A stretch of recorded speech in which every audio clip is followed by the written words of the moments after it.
integrals.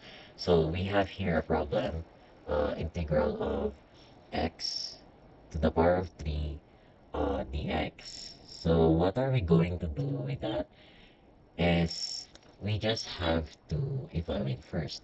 So now um we will when we will evaluate for the by the way we don't need the integral sign anymore, so we will just remove it.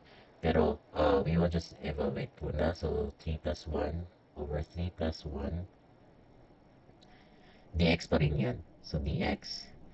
Now, so you will have x to the power of 4 over 4, di ba? Uh, dx pa rin. Pero pwede naman siguro plus c na yan, wala nang dx. Where's the eraser?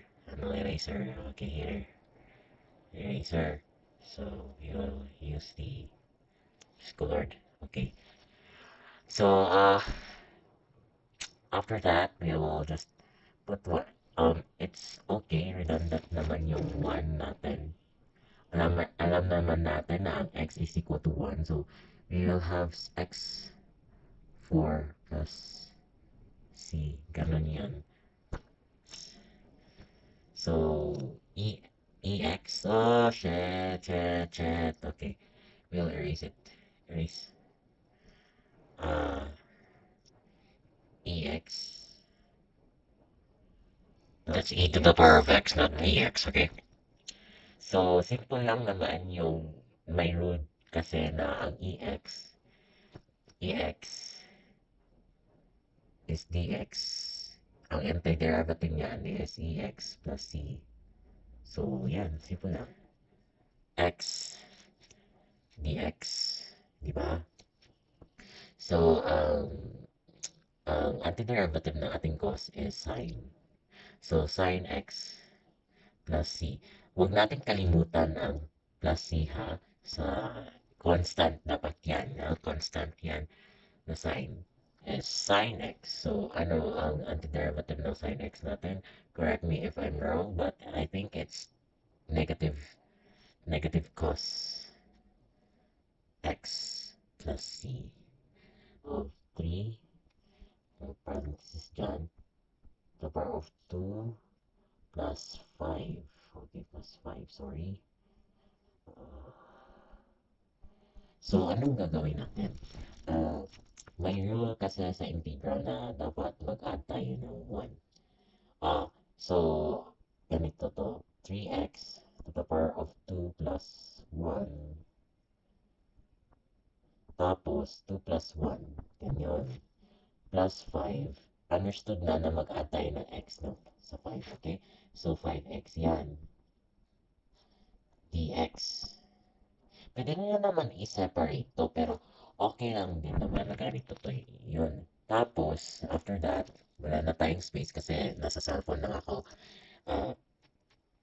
Erase. But you have to remember the problem, okay?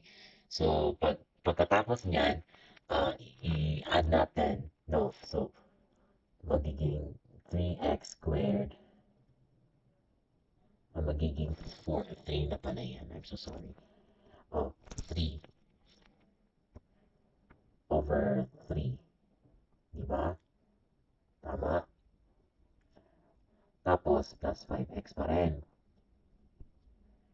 Dx. Okay, we have to erase it. Oh, wag. No. We have to erase this, wag. Because we are going to evaluate na kung ano yung derivative nito. Okay, my blue. So, diba, 3 divided 3 is 1. So, left is 3x to the power of 3. Basta understood yan na x to the power of 3 ha. Plus 5x plus c. So, ganun yun guys. So, simple lang naman. Pag may 1, ang rule kasi, 1x is equals to n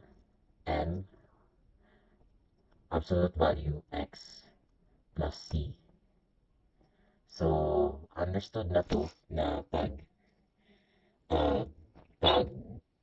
x to the power of negative 1 or 1 over x is equals talaga yan automatically ln absolute value of x plus c 3x dx.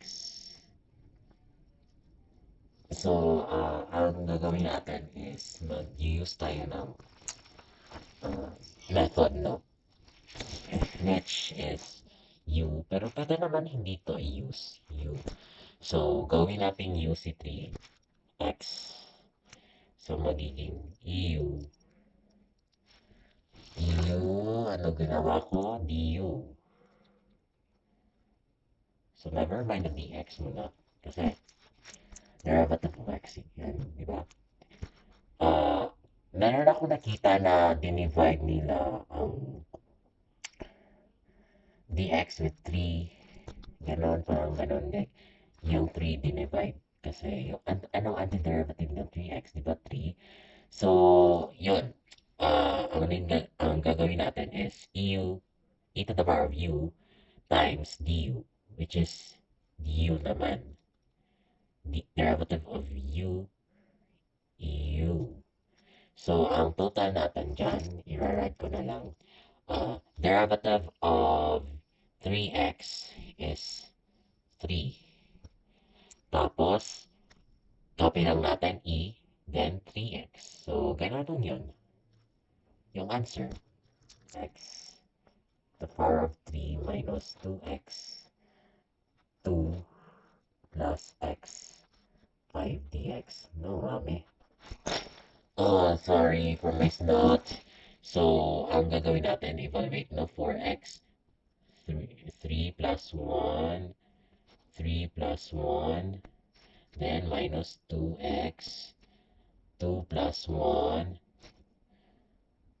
2 plus 1 then 5 x to the power of 5 ba yan? Minus 5 pala. I'm so sorry guys, I'm so sorry. So plus many people forget that x is actually may imaginary 1 yan siya sa taas. So we have it plus 1 na. So magiging x squared na yan, di ba? So we have it x squared over 2. Tapos minus 5 again. Dapat may x na yan. Kasama dx. Hindi ko na Okay. Basta x dx yan guys ha.